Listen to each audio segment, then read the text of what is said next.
Dale. Listo. Bueno, jueces. Viene a continuación. De solo escucharlo me cansé. Dale, Ruti, Estuve vamos. cansada todo el día, así Dale. que ¿está? Para que sepan. Bueno, Sí. se llama jueces, bueno, por el tema de los gobernantes, ¿sí? El Señor mandó jueces durante este periodo de pecado, de contaminación, de no obedecer a Dios. Y esto es un poco de lo que relata Jueces, ¿sí?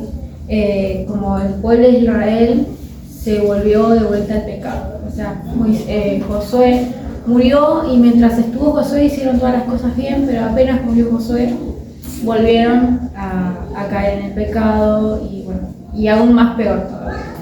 Y entonces, ¿qué hacía? El Señor mandaba a estos referentes como jefes para poder ayudar al pueblo, ¿sí? En total en la Biblia, por lo menos en la Biblia, se nombran a 12 jueces. Pero bueno, el Señor nombraba a tal juez y durante ese periodo se comportaban bien. Moría ese juez y volvían al pecado. Mandaba otro juez, volvían a ese juez y así volvían a repetir todo lo mismo, ¿no? Y bueno, y eso se basa en el libro de Jueces, cómo el pueblo de Israel iba de mal en peor, ¿sí? Bueno, empezamos con el capítulo 1, Bien. que es la tribu de Judá y Simeón capturan a un rey, por decirlo así, un gobernante que estaba ahí, Adonisedec se llama, ¿sí? Bueno, después de la muerte de Josué, los hijos de Josué le preguntan al Señor, ¿no? ¿De qué tribu de cananeos tenían que atacar primero? Y entonces Jehová le dice a ellos que la tribu de Judá tenían que ir a atacar a los cananeos que vieron que algunos cananeos, mientras iban conquistando tierras, se quedaban. O sea, algunos cananeos lo tomaron como para servir, Sí. esclavos. Y bueno, entonces convivieron así por mucho tiempo. Pero también iban conquistando para sacar a esos cananeos. ¿Sí? Y bueno, por decirlo así, la primera guerra fue con este rey, que fue la tribu de Judá que tenía que combatir con ellos. Pero también la tribu de Judá le invita a la tribu de Simeón y le dice, por favor, vengan con nosotros y nosotros cuando les toque a ustedes pelear, vamos a hacer lo mismo, vamos a ir con ustedes. Entonces la tribu de Simeón aceptaron. En esto, cuando fueron a esta guerra, este rey, mientras hacía esa guerra, el rey se escapó, huyó de esa guerra para que no lo encontraran y no le hicieran nada. Pero ¿qué hicieron? Los de Judá lo persiguieron y lo atraparon, ¿sí? Y como castigo, le cortaron el pulgar de las manos del rey y también el dedo gordito del pie, ¿no? Y eso fue como que ellos lo vieron como un castigo, pero que lo hicieron de parte suya, no que el Señor le dijo que le hagan eso al rey, sino que tomaron justicia por mano propia. Y entonces el rey, cuando le pasó esto, el rey decía, Dios me dio esto porque yo también lo hice con 70 hombres, le decía al rey. Y entonces, ¿qué hicieron al pueblo cuando pasó esto? No es que lo dejaron, sino que lo capturaron y lo llevaron a Jerusalén para que muriera. Y entonces ahí como que también representa de que hicieron su justicia a su manera, el pueblo de Judá.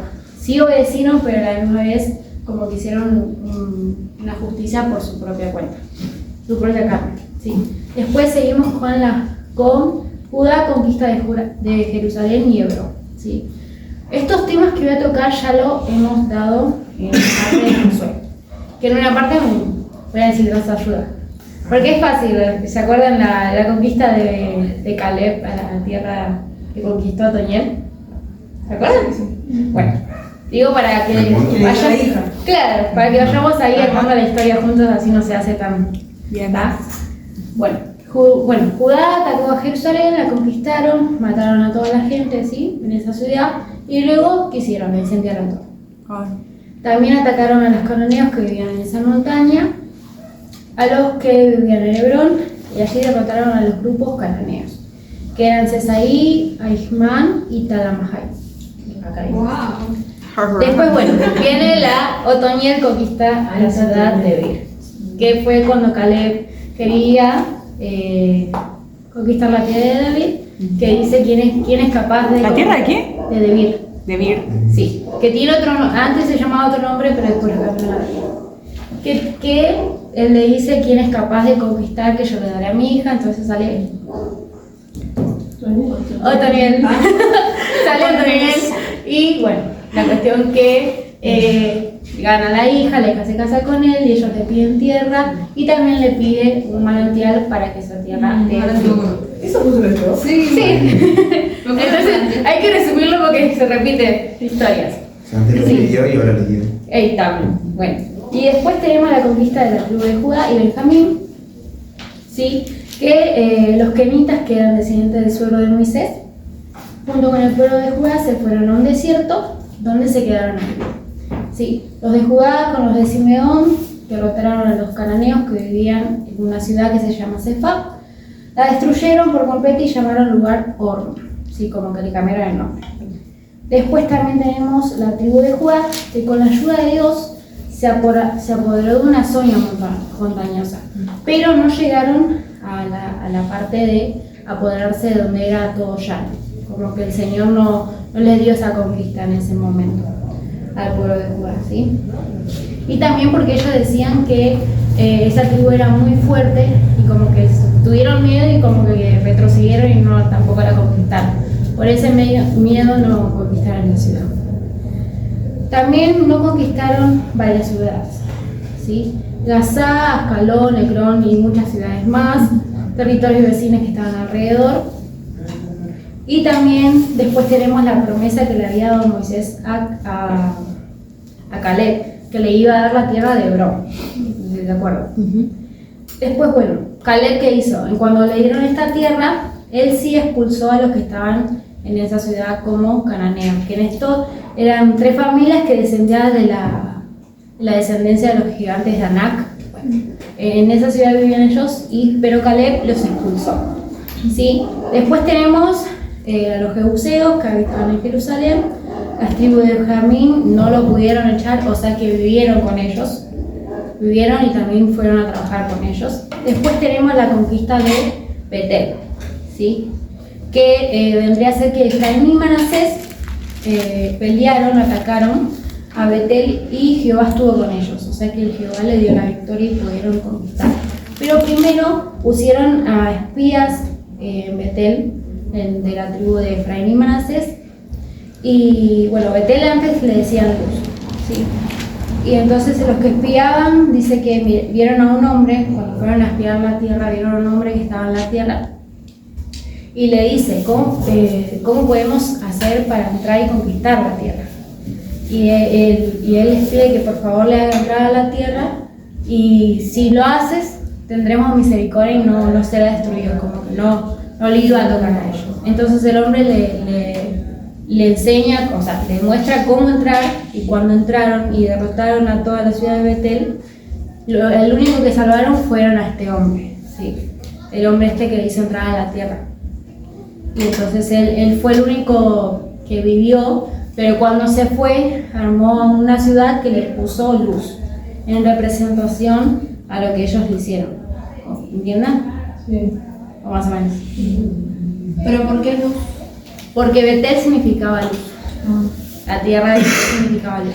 Entonces el hombre, a darle como una entrada para conquistar esa tierra, y como la propuesta fue si vos nos mostrás que nosotros entramos y conquistamos la tierra, a vos no te vamos a tocar. Porque como que ellos iban a entrar y iban a matar a todos, pero no sabían cómo entrar. Entonces le piden a este hombre. Claro, le piden a este hombre que le muestre cómo entrar y a él no le iban a tocar. Entonces en representación, en honor a ellos, fue a una tierra y le puso luz a esa tierra. Después tenemos territorios no conquistados de Efraín y Manasés. O sea, tierras que conquistaron, pero a la misma vez no, porque los que vivían allí eran cananeos y no los expulsaban. Como que el Señor también después más adelante le dice que ellos iban a ser de tropiezo para ellos, ¿sí? Bueno, tenemos la tribu de Manasés, que no pudieron echar a los cananeos, pero a medida que ellos iban creciendo, no los echaron, pero lo hicieron trabajar para ellos. Sí, después tenemos la tribu de Zabulón también, que también pasó lo mismo.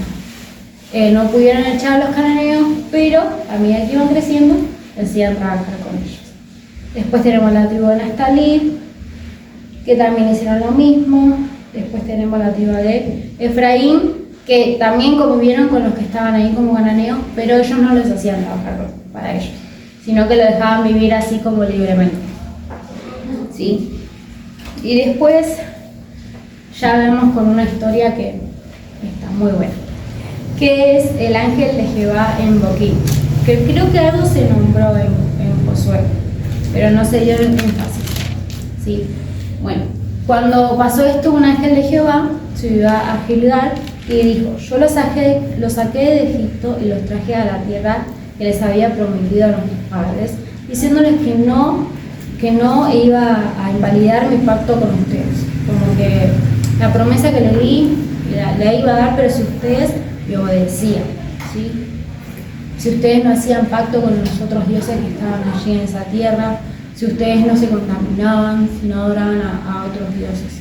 Entonces el Señor le dice: pero ustedes no escucharon mi voz, no atendieron a los que le dije, y entonces ahora no dejaré que la gente cananea se vaya, sino que los dejaré para hacer de tropiezo para ustedes, y también para que como que iba a ser un castigo para ellos también, que ellos estén con los cananeos. Y entonces la tierra de Israel empezó como a llorar en ese momento, y le pusieron, el nombre de esta tierra le pusieron Boquín, que significa lloro. Entonces como que empezaron a clamar al Señor, a clamar que por qué, que por favor les salvara. Pero también después salta de esta historia, salta a la muerte de Josué, como que va de arriba para abajo. Después cuando José murió, ¿sí? El Señor les dice a ellos: José muere, ellos han obedecido mientras José estaba vivo, pero ahora no me obedecen. ¿Sí? Y acá relata a los cuántos años fue muerto Josué, a dónde lo sepultaron y demás. Y después saltamos que también los israelitas dejan de adorar a Dios, que es el último capítulo, que sería el capítulo 2. ¿Sí? Esto es cuando dejan adorar a Dios, dice, dejan adorar a Dios. De sus antepasados empiezan a adorar a otros dioses de la gente que vivía allí, o sea, de los cananeos. ¿Sí?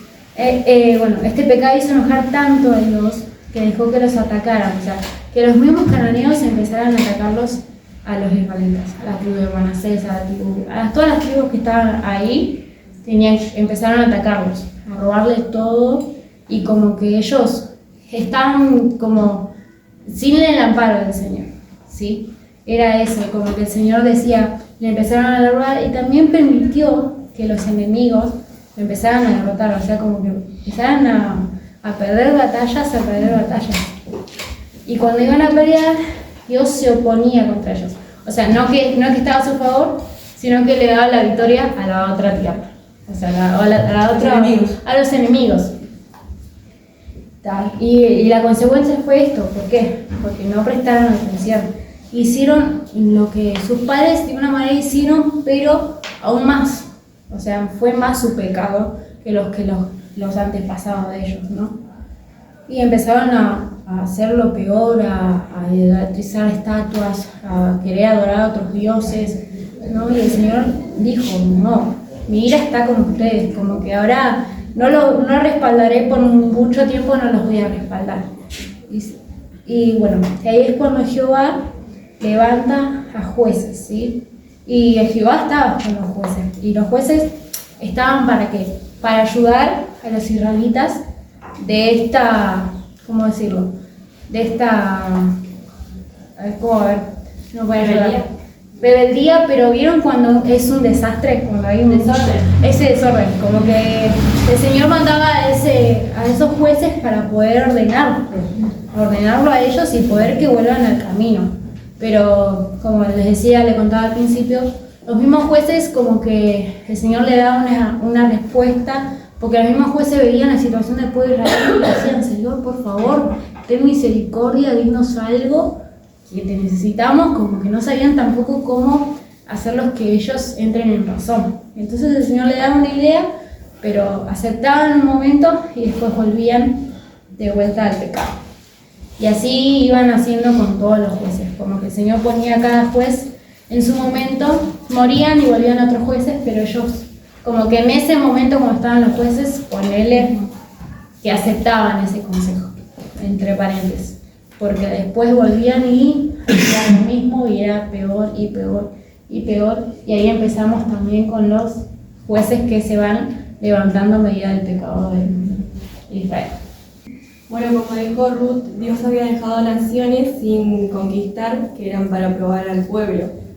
Era para que Dios vea si ellos obedecían a Dios, obedecían a su pacto, a sus mandamientos dados por Moisés, o si seguían haciendo lo que querían y si seguían copiando a los cananeos.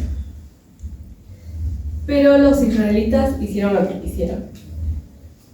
Se casaron con las hijas de los cananeos, ellos mismos dieron a sus hijas a los cananeos y empezaron a adorar a sus dioses, que eran dos, eran Acera y eran Baal, que Acera era como la diosa de todos los dioses y Baal era su esposo. Y hacían todo lo que Dios les dijo que no hicieran. Y como Dios les había advertido que si ellos desobedecían, Dios ya no los iba a ayudar a derrotar a naciones, sino que Dios iba a usar a esas naciones como castigo hacia ellos. Y ellos los iban a derrotar. Y Dios lo hizo así, y después de entregarlos ante los reyes, bueno, Dios estaba enojado y los entregó en manos del rey de Mesopotamia, dice. Y fueron esclavos, volvieron a ser esclavos por 8 años. Como estaban sufriendo, se acordaron de Dios y Dios tuvo misericordia.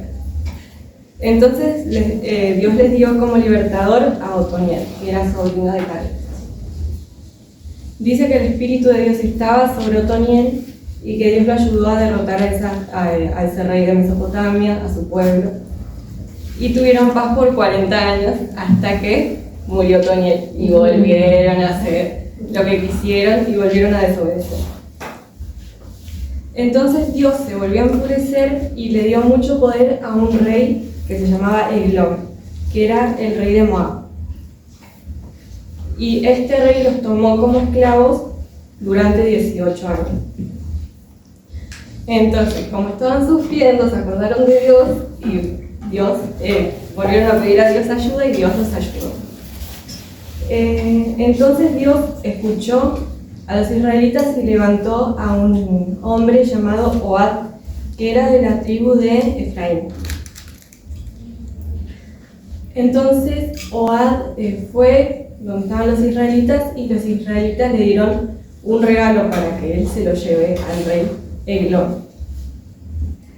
Entonces cuando ellos le dieron el regalo, que no dice qué era, pero dice que era un presente, él primero, antes de ir, hizo un cuchillo de 2 filos que medía como 40 centímetros y se lo puso acá, en la pierna derecha, en el muslo derecho, y se lo cubrió con la ropa. Y fue así a darle el presente al rey Eglón.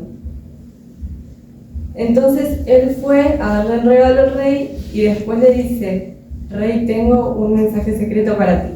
Entonces el rey se la creyó y dijo: callen todos, salgan todos de acá, y él se quedó solo con Ahod en el cuarto.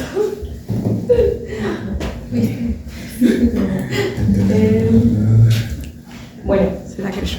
entonces el rey se levantó para escuchar a Ahod y entonces Ahod le dice: tengo un mensaje de Dios para ti. Entonces sacó el cuchillo y se lo clavó en la panza. Y dice que este rey era muy obeso. Era muy... Y como era tan gordo, el cuchillo que medía más de 40 centímetros, tipo desapareció. Era tan gordo. Wow. Está en la Biblia. Yo también cuando... ¿Es bíblico eso, Lili? ¿En qué capítulo? ¿En qué versión? El 3. 3. Vamos a corroborar. El 21. ¿El 3:21. Tiene vientre tu hermano. Y que el cuchillo le traspasó, La le entró gordura hasta... ¿Cómo es? Ah, sí, no, tuvo buena sonrisa el Felipe. Sí, chicos. Pero lo que dice después. ¿Cómo? Que salió. Claro, que salió por atrás. Salió estiércol, dice. Entró también la hoja y la gordura por la hoja. Y salió el estiércol, sí. ¿Qué es? Pero ¿qué dice? Pues, ¿qué dice Rob? Dice, Ah, bien. entonces alargó a Od su mano izquierda. Te pregunto No yo. sabes lo que entiendo. Ah, ¿qué quiere escuchar? Entonces alargó a Od su mano izquierda y tomó el puñal de su lado derecho y se lo metió por el vientre, de tal manera que la empuñadura entró también tras la hoja y la gordura cubrió la hoja, porque no sacó el puñal de su vientre, y salió estiércol. Y salió a Od al corredor y cerró... No. Ah, no, me quedé. Salió este. O sea, que era tan gordo No me está que eso ya desapareció. Entró y no salió. Entonces, como Aod se había quedado solo en el cuarto después de matarlo, cerró todas las puertas y él escapó por la ventana. Y vinieron los siervos del rey Eglon y vieron la puerta cerrada. Quisieron abrir y estaba cerrada. Entonces dijeron, bueno, debe estar haciendo sus necesidades. Y se fueron. Como había pasado tanto tiempo y ya les parecía raro, fueron, abrieron la puerta y vieron a su rey. Quemada. Estaba muerto. Con el estiércol. Estiércol. Hizo tus necesidades. Verdad. Bueno, después Aod fue a una Lili. montaña y tocó una trompeta y les dijo a los israelitas que lo siguieran para ir a derrotar a los moabitas que habían quedado sin rey. Porque les dijo, el Señor nos entregó en este día a los moabitas y los vamos a destruir. Y entonces fueron y mataron ese día a 10.000 moabitas. No mataron a todos, pero a 10.000 sí. Y el pueblo tuvo paz por 80 años hasta que murió Aod y volvieron a ser Maldades. volvieron a hacer lo que a Dios no le agrada. Entonces Dios se volvió a enojar y los entregó en manos del rey cananeo. Y el rey cananeo tenía un líder de su ejército que se llamaba Sísara. Y estos cananeos esclavizaron a los israelitas por 20 años. Y como estaban sufriendo tanto, volvieron a pedirle a Dios ayuda y Dios los ayudó. En ese tiempo dice que lideraba una profetisa, que era una jueza, que era mujer, término menor, y que se llamaba Débora. Y Débora era una mujer que dice que se encontraba siempre abajo de una palmera y ella esperaba ir a los israelitas para poder juzgar sus problemas y demás. Bueno, entonces Débora, guiada por Dios, llama a un hombre llamado Barak, de la familia de Neftali. Y le dijo, el Señor, el Dios de Israel, ordena, ve y reúne en el monte Tabor a 10.000 hombres de la tribu de Neftali, de la tribu de Zabulón. Yo traeré a Sísara, comandante del ejército del rey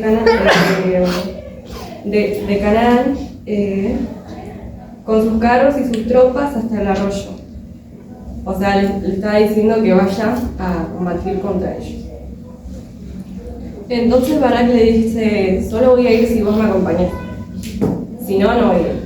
Entonces Débora le dijo, sí, está bien, voy a ir, pero por la manera en la que vas a encarar este asunto, la gloria no va a ser para vos, sino va a ser para una mujer, porque Dios va a entregar a Sísara en manos de una mujer. Entonces Barak estuvo de acuerdo. Y Débora salió con Barak a combatir. Cuando Sísara se enteró de que Barak iba a combatir contra ellos, él agarró a todos sus guerreros y fue a pelear. Y cuando Barak y su ejército atacaron, Dios sembró confusión entre ellos. Y como que todos empezaron a correr, los caballos, todo. Y Barak los persiguió. Y mató a todos, menos a Sísara, que él había escapado. Y dice que no quedó ningún hombre, solamente Sísara.